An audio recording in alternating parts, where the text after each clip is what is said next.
अब महाराज दशरथ का पुत्र मोह सामने आ गया और विश्वामित्र जी तो अब वहां पर दृढ़ता पूर्वक बैठे हैं कि मैं मांगने आया हूं और लेके जाऊंगा। ऐसी स्थिति में किसकी भूमिका सामने आती है? ये दिव्य गौरव जो एक महापुरुष वशिष्ठ जी महाराज जो कुलगुरु है वहां पर उपस्थित है सूर्यवंश के, उनकी भूमिका सामने आती है। अब वशिष्ठ जी के चेले हैं दशरथ और दूसरा महात्मा मांगने आया है। महाराज अपने शिष्य की मांग करने आए और कोई गुरु अपने चेले को दे दे, और जिनसे पुराना विरोध, साधारण विरोध नहीं। वशिष्ठ जी चाहते तो अपने शिष्य को कह देते, राजन कह दो कि तुम नहीं दोगे, उनको यहां से लौटना पड़ेगा, अगर बदला लेने की वृत्ति होती। पर क्या गौरव है।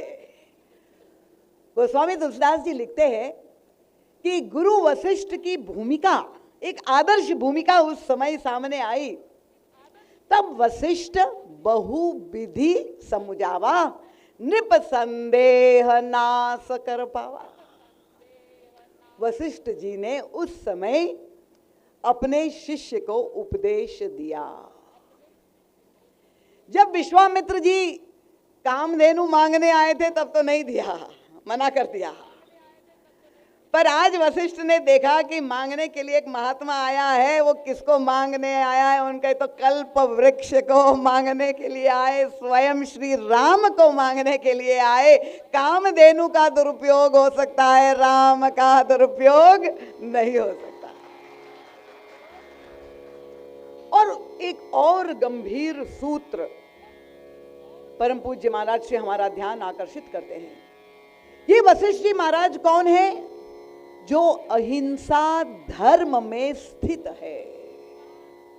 पूरी तरह से वह अहिंसा धर्म व्रत का पालन जिसके जीवन में है और वो प्रमाणित हो चुका है, और वे स्वयं देख रहे हैं कि दूसरा महापुरुष आया है और उनकी समस्या है राक्षसों का संहार वध, और उसमें हिंसा होगी।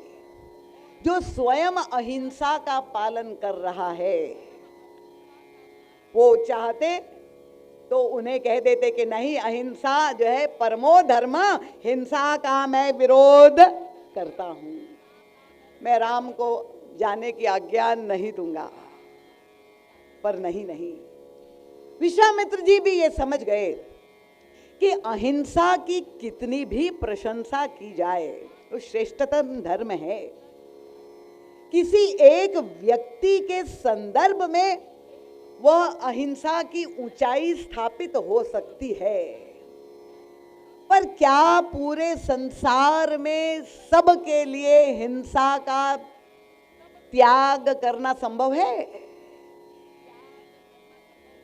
क्योंकि जब प्रकृति की जो बनावट है, जिसमें भिन्नता है, व्यक्ति के स्वभाव में भिन्नता है, सारे समाज में जब हम ये देखते हैं तो जब भिन्न भिन्न मनोवृत्ति के प्रकृति के लोग हैं, इन सारे समाज की समस्या का समाधान केवल एक सिद्धांत के द्वारा नहीं दिया जा सकता, और अहिंसा के द्वारा सबको वशीभूत कर देना।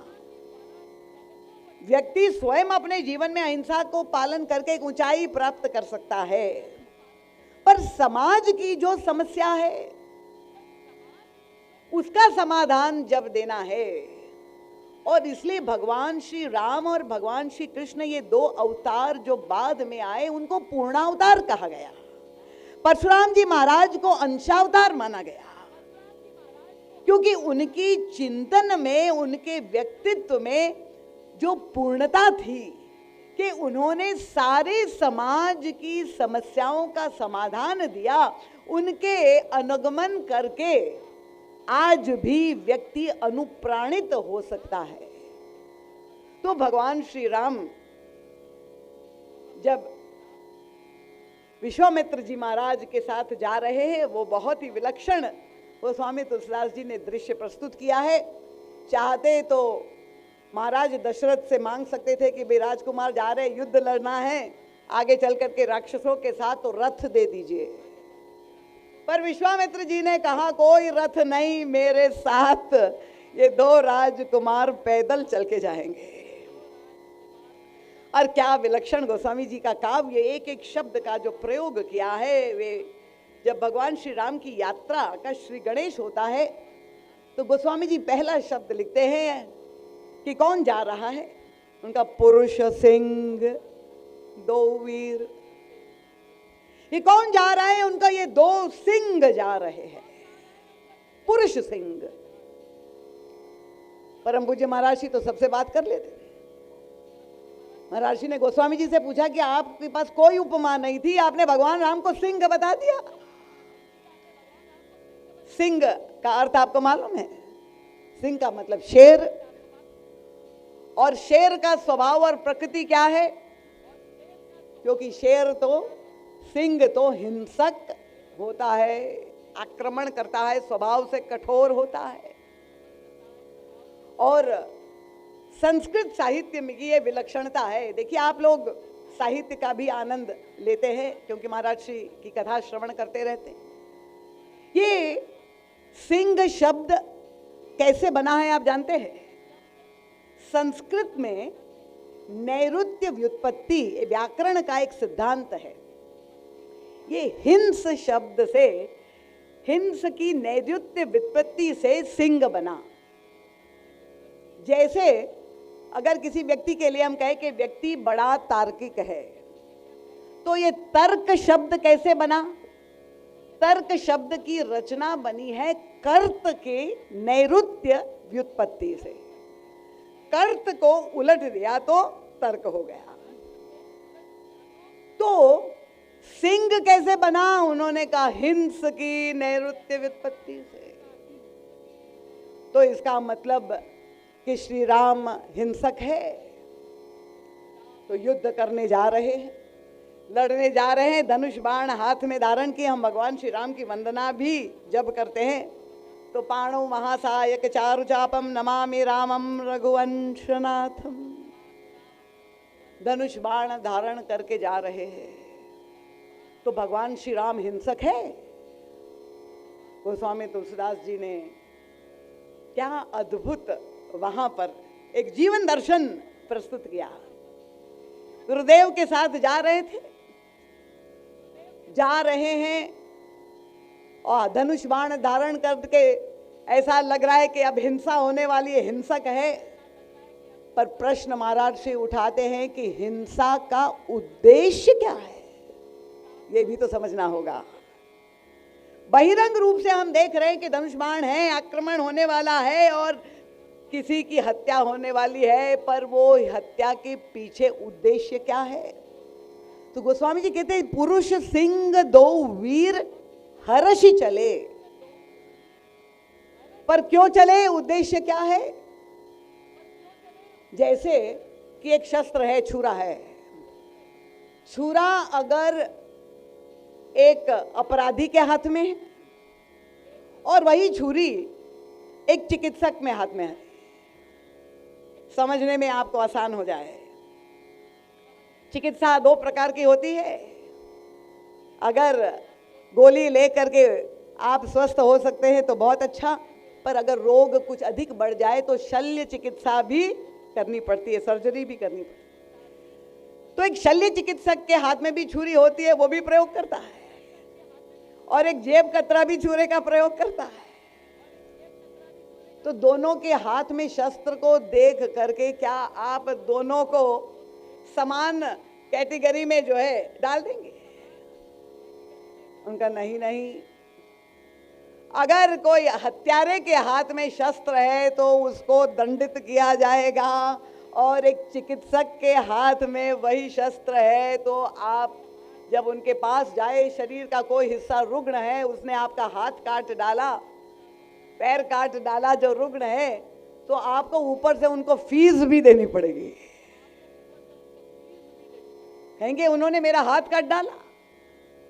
नहीं नहीं, हाथ नहीं काट डाला, उन्होंने उसके सारे शरीर की संरक्षा कर दी, शरीर को बचा लिया, इसीलिए उनको इनाम फीस देना पड़ेगा। तो भगवान श्री राम जब धनुष बाण धारण करके गुरु वशिष्ठ के विश्वामित्र के साथ जा रहे हैं, अब हुआ क्या? चले जात मुनि दीन दिखाई, सुनी ताड़का क्रोध करी धाई। ताड़का सामने से क्रोध में भरी हुई आई, केवल इंगित कर दिया, और तब भगवान श्री राम का सिंहत्व का वहां पर दर्शन हो गया। जो बाण धारण किया हुआ था, एक ही बाण प्राण हरि लीना। ये एक बाण का प्रयोग करके भगवान श्री राम ने विश्वामित्र जी की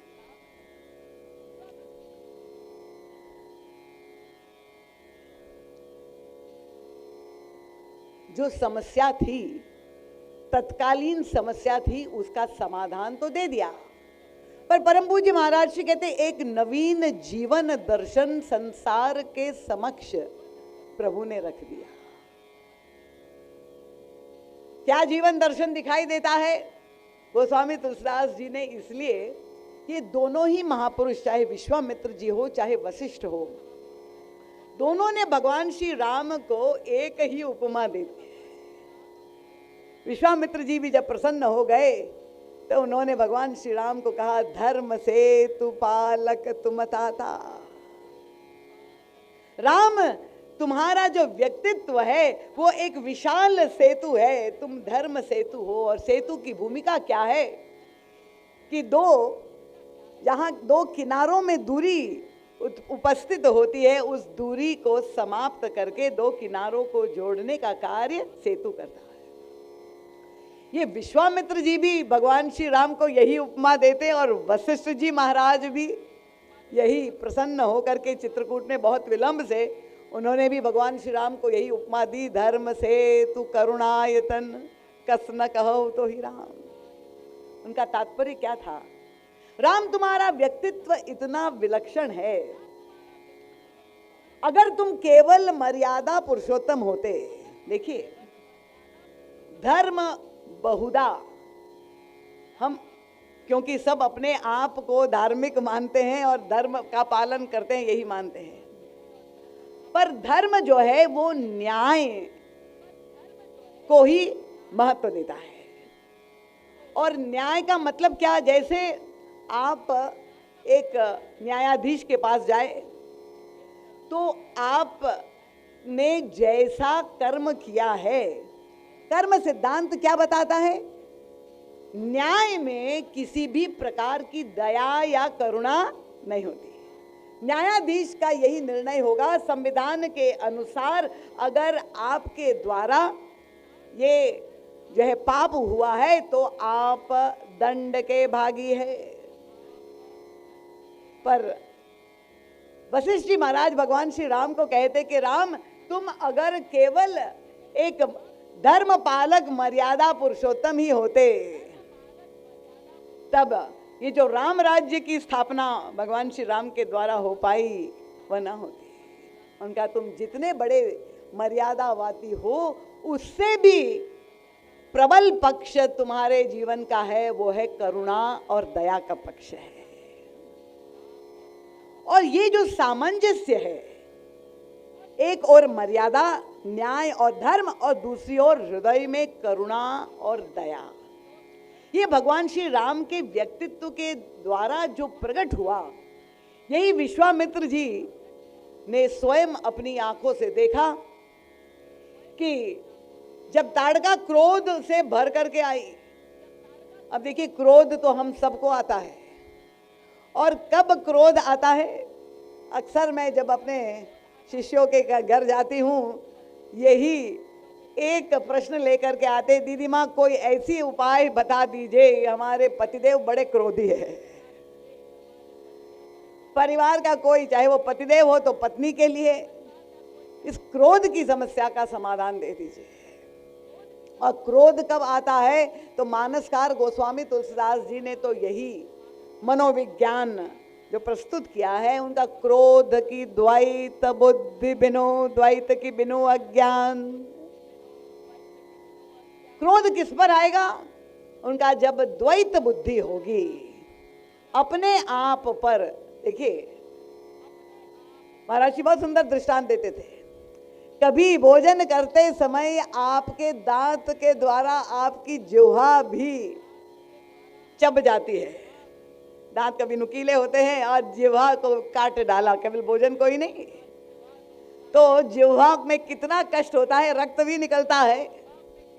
पर कोई ऐसा यहाँ बुद्धिमान आज तक देखा है कि इतना क्रुद्ध हो के ये दुष्ट दांत जितनी पीड़ा पहुंचाई तुरंत पहुंच जाए डेंटिस्ट के बाद, इस दांत को उखाड़ करके फेंक दीजिए। क्रोध करेगा अपने दांत पर?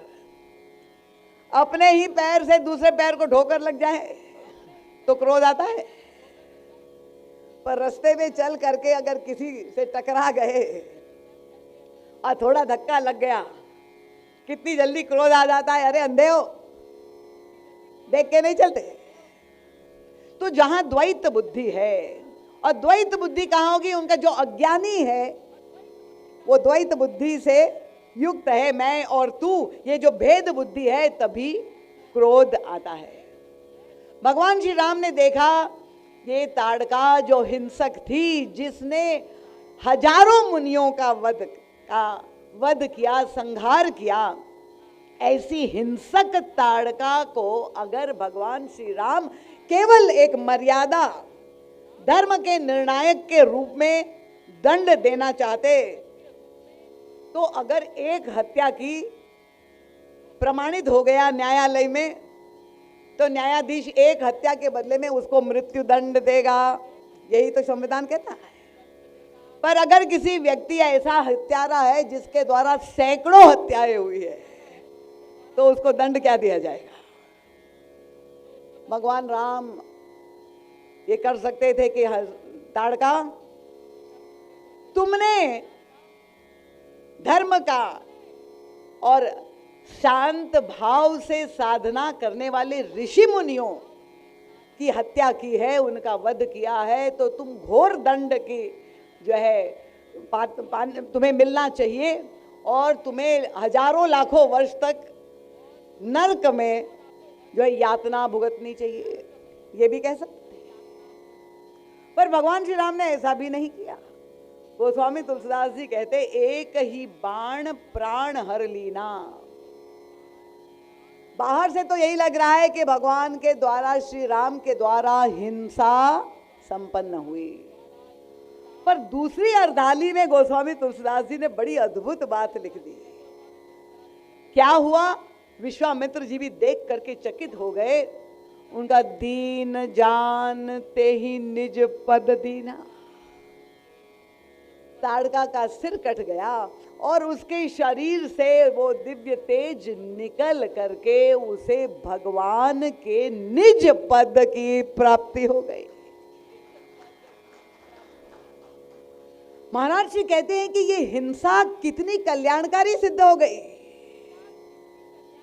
जिसको हजारों वर्ष नरक की यातना भोगनी चाहिए, भगवान का निज पद किसको मिल सकता है? जहां जन्म जन्म तक मुनि साधना करते हैं फिर भी प्रभु के श्री चरणारविंद की प्राप्ति नहीं हो सकती। ऐसे हिंसक ताड़का को प्रभु ने अपना निज पद दे दिया। ये कौन सा जीवन दर्शन है? परम पूज्य महाराज श्री कहते, यही प्रभु के व्यक्तित्व में जो संतुलन है, बहिरंग रूप से आचरण में हिंसा दिखाई देती। देखिए एक बड़ा व्यंगात्मक प्रसंग आता है मानस में, विलंब तो नहीं हो रहा है आप लोगों को। रावण के संदर्भ में आता है, जब युद्ध में रावण बुरी तरह से परास्त होने लगा, तो रावण युद्ध क्षेत्र से भाग करके और अपने महल में जा करके यज्ञ करना प्रारंभ करता है। और ये रावण के संदर्भ में ही नहीं, जो है उनका पुत्र मेघनाद भी जब परास्त हो रहा था, वो भी निकुंभला में जा करके यज्ञ करता है। और विभीषण जी महाराज ने जब देखा कि ये यज्ञ कर रहा है मेघनाद, तो उन्होंने प्रभु को आ करके ये समाचार दे दिया कि मेघनाद मख करई अपावन, दुष्ट खल मायावी देव सतावन। ये दुष्ट यज्ञ कर रहा है और अगर इनका यज्ञ पूर्ण हो गया तो ये कभी नहीं मरेगा। और तभी भगवान श्री राम जो धर्म के संरक्षक है, यज्ञ धर्म का सर्वश्रेष्ठ रूप है, कर्म का सर्वश्रेष्ठ रूप भगवान श्री कृष्ण ने गीता में भी यही कहा। पर भगवान श्री राम जो धर्म की संरक्षण करने के लिए अवतरित हुए हैं, उस समय जैसे ही उनको समाचार मिला, चाहे मेघनाद यज्ञ कर रहा है, चाहे रावण यज्ञ कर रहा है, प्रभु ने आदेश दिया कि जाकर उसका यज्ञ ध्वंस कर दो। ये सारे प्रसंग से हम अवगत है, पर क्या कभी हम इन प्रसंगों में डूब करके भगवान श्री राम का जो जीवन दर्शन है उसको हमने समझने का प्रयास किया कि भगवान श्री राम यज्ञ पुरुष है और वे एक यज्ञ को ध्वंस करने की आदेश दे रहे हैं। अब ये रावण यज्ञ कर रहा था, अंगद पहुंच गए और जाकर के एक जोर से लात का प्रहार रावण की छाती पर किया। और अंगद ने कहा, रणते भाज निलज्ज भाजी गृह आवा, और यहां आई बक ध्यान लगावा। अरे निर्लज्ज, तुम युद्ध क्षेत्र से भागकर भगोड़े यहां आकर के और बड़ा ध्यान लगाने बैठ गए।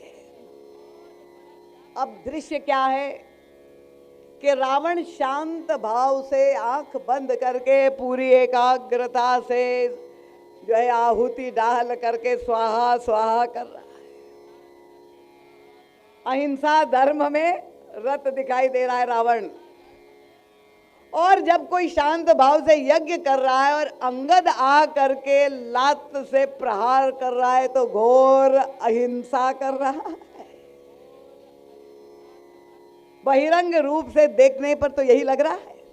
रावण ने लाखों वर्षों तक तपस्या की और वो तपस्या के बदले दर्शन देने के लिए भगवान शंकर और ब्रह्मा जी को प्रकट भी होना पड़ा। ये कथानक आप सब अवगत है। तो जब वो तप करता है लाखों वर्ष तक, तो उसको अहिंसा धर्म का पालन करना ही पड़ा।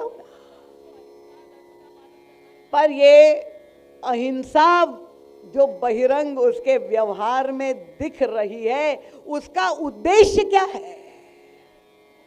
परम पूज्य महाराज श्री ये प्रश्न उठाते हैं कि हिंसा या अहिंसा का निर्णय हम कैसे करेंगे?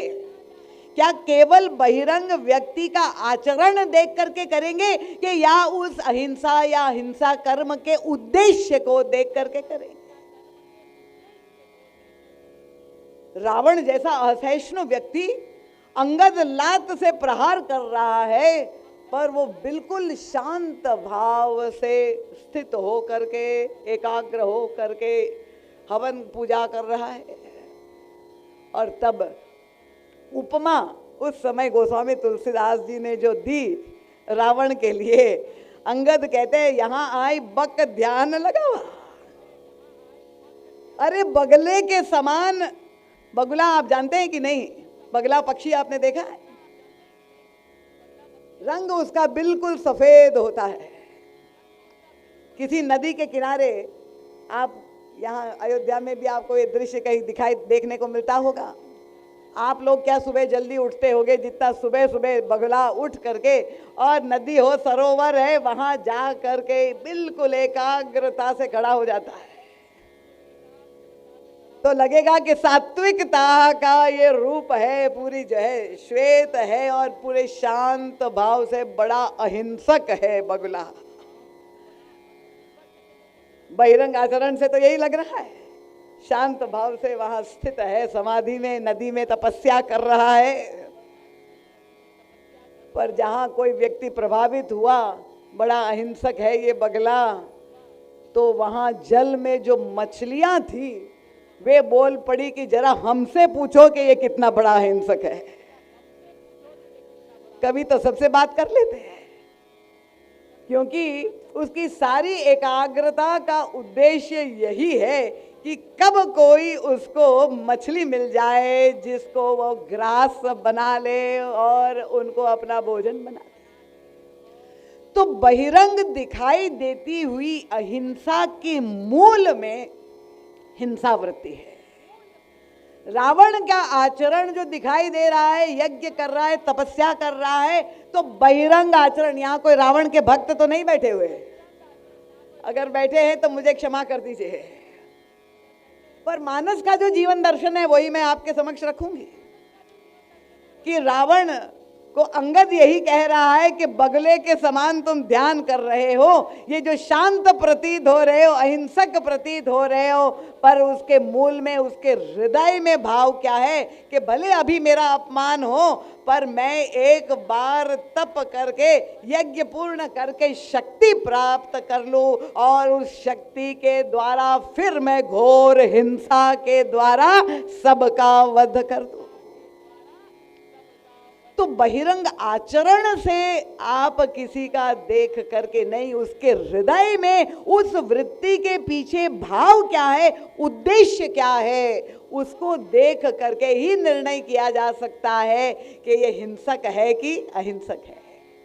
और परम पूज्य महाराज श्री कहते हैं कि यही भगवान श्री राम के द्वारा जो जीवन दर्शन प्रकट हुआ, चले जात मुनि दीन दिखाई, सुनी ताड़ का क्रोध करिधाई, एक ही बाण प्राण हरि लीना। ये व्यवहार में तो बहिरंग दिखाई दे रहा है कि हिंसा कर दी, पर बहिरंग आचरण में हिंसा है, पर दीन जानते ही निज पद दीना, वो हृदय में करुणा वृत्ति से प्रेरित है। वो जब बाण प्रयोग करते हुए जो दिखाई दे रहे भगवान श्री राम, पर वो भी द्वेष बुद्धि से नहीं, उस ताड़का के प्रति भी पूरी तरह से उन पर कृपा भाव से प्रभु उसका भी कल्याण करने के उद्देश्य से वो बाण का प्रयोग करते हैं। तो ऐसा सामंजस्य बहिरंग हिंसा के मूल में अहिंसा वृत्ति जहां पर है, ये एक नवीन चिंतन भगवान श्री राम के द्वारा प्रकट हुआ और विश्वामित्र जी उस महापुरुष ने सीखा, क्योंकि उन्होंने देखा मैंने जो निर्णय निष्कर्ष पर मैं पहुंच गया था, उनको यही लग रहा था कि संसार में सर्वश्रेष्ठ ब्राह्मण, और ब्राह्मण में भी ब्रह्मर्षि पद सर्वोच्च पद है, पर इसलिए इतनी घोर तपस्या करके वे ब्रह्मर्षि बने। और जब उन्होंने देखा कि ईश्वर तो किसी भी जाति में आ सकता है, वो तो क्षत्रिय घर में भी किसी भी रूप में प्रकट हो सकता है, तो विश्वामित्र जी को लगा कि व्यर्थ ही मैंने इतना समय बर्बाद कर दिया ब्रह्मर्षि बनने में, भगवान तो क्षत्रिय जाति में भी प्रकट हो गए। और तब उन्हें ऐसा लगा कि ये जो मेरा चिंतन है, शस्त्र मूलतः बुरा नहीं होता, ये मैंने शस्त्र का जो परित्याग कर दिया, और उसकी परिणति क्या हुई, तो स्वामी जी कहते हैं कि अब बदल गए विश्वामित्र जी महाराज। तब ऋषि निज नाथ ही जिय चीन्हि, जब उन्होंने प्रभु को पहचान लिया तो क्या किया विश्वामित्र ने, उनका विद्या निधि कहाँ विद्या दीन्हि, आयुध सर्व समर्पित है। जो सारे शस्त्रों का परित्याग कर चुके थे, वे सारे शस्त्रों को उन्होंने भगवान श्री राम के चरणों में समर्पित कर दिया। उन्होंने समझ लिया कि नहीं, शस्त्र बुरा नहीं है, पर शस्त्र प्रयोग करने वाला कौन है, शस्त्र का उद्देश्य, प्रयोग का उद्देश्य क्या है। मैंने शस्त्र का प्रयोग अपने स्वार्थ के लिए, कामधेनु को पाने के लिए प्रयोग किया, वह गलत था। पर भगवान श्री राम जब शस्त्र का प्रयोग करते हैं, वे चाहते तो जब उनको देश निकाला दे दिया गया तो वे चुनौती दे सकते थे महारानी कैकेयी को, और अपने धनुष बाण के द्वारा युद्ध कर सकते थे अपने स्वार्थ के लिए, पर नहीं, सत्ता पाने के लिए, सिंहासन पाने के लिए भगवान श्री राम शस्त्र का प्रयोग नहीं करते। भगवान राम शस्त्र का प्रयोग कब करते हैं?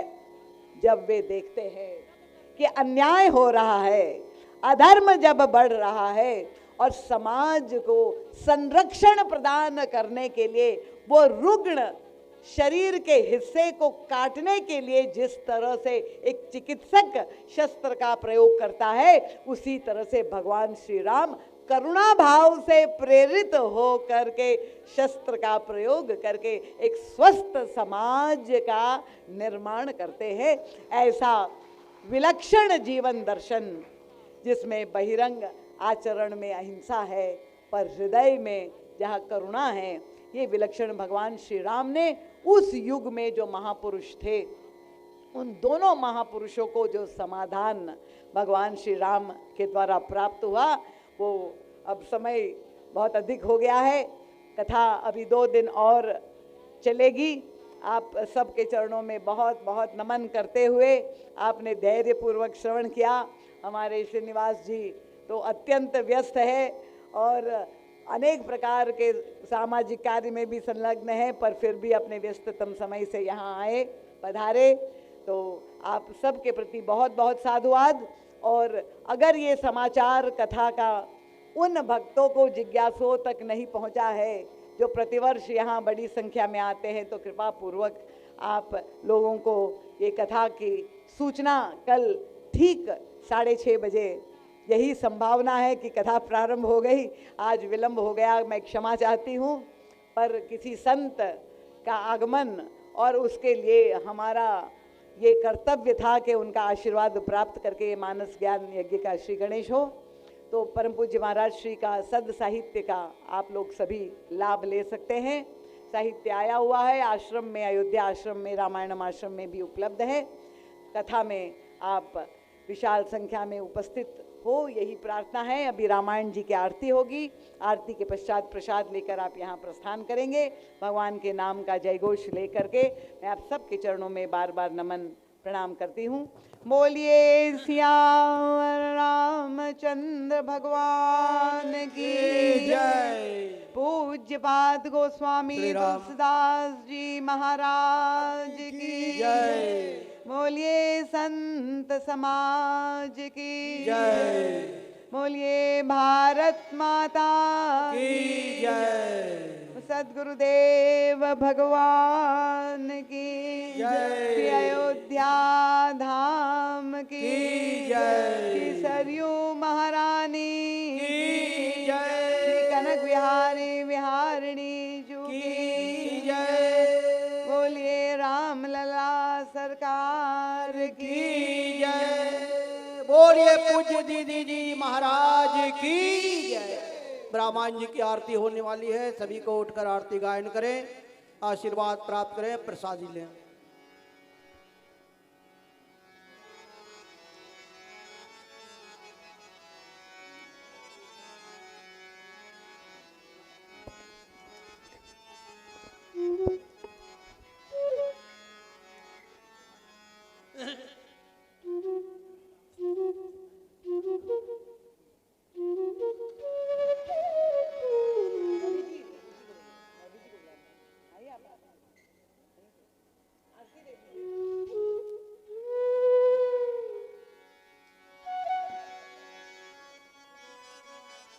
सभी को आगे आ जाए सभी को, और सभी खड़े हो जाएं, खड़े होकर आरती गायन करें। सभी को आगे आ जाए, जो पीछे में है सभी आगे आ जाएं।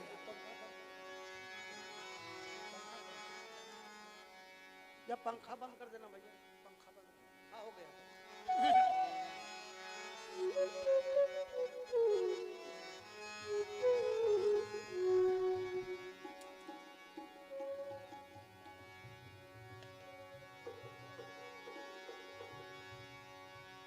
आरती श्री रामायण जे के, आरती श्री रामायण जे के, आरती श्री रामायण जी के। कीरते कलित ललित सिया पेके कीरते कलित ललित सिया पेके आरती श्री रामायण जी की आरती श्री रामायण जी की गावत ब्रह्मादिक मुनि नारद गावत ब्रह्मादिक मुनि नारद बाल्मीकि विज्ञान विशारद बाल्मीकि विज्ञान विशारद सुख सनकादिशेष अरुसारद सुख सनकादिशेष अरुसारद बरनि पवन सुत कीरति ने की आरती श्री रामायण जी की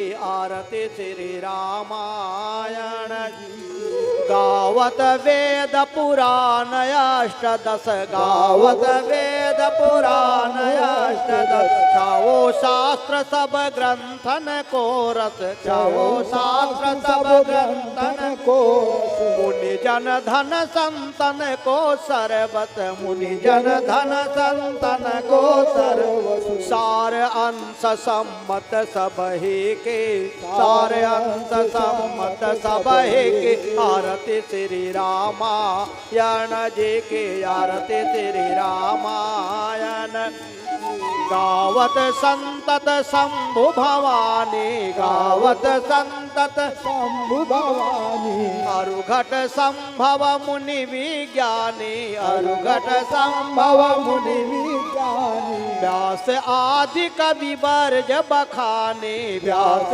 आदि कवि वर्ज बखाने काग भुसुंडी गरुड़ के हियके काग भुसुंडी गरुड़ के आरती श्री रामायण जी की आरती श्री रामायण कलिमल हरनि विषय रस पेके कलिमल हरनि विषय रस पेके सुभग सिंगार मुक्त जुबती की सुभग सिंगार मुक्त जुबती की दलन रोग भव मूरिय में के दलन रोग भव मूरिय तात मात सब विद तुलसी के तात मात सब विद तुलसी आरती श्री रामायण जी के आरती श्री रामायण जी के कीरत कलित ललित सिय पेके कीरत कलित ललित सिय पेके आरती श्री रामायण जी की आरती श्री रामायण जी की आरती श्री रामायण बोलिए सियावर रामचंद्र भगवान की सदगुरुदेव भगवान की गोस्वामी तुलसीदास जी महाराज की जय जय जय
किंकर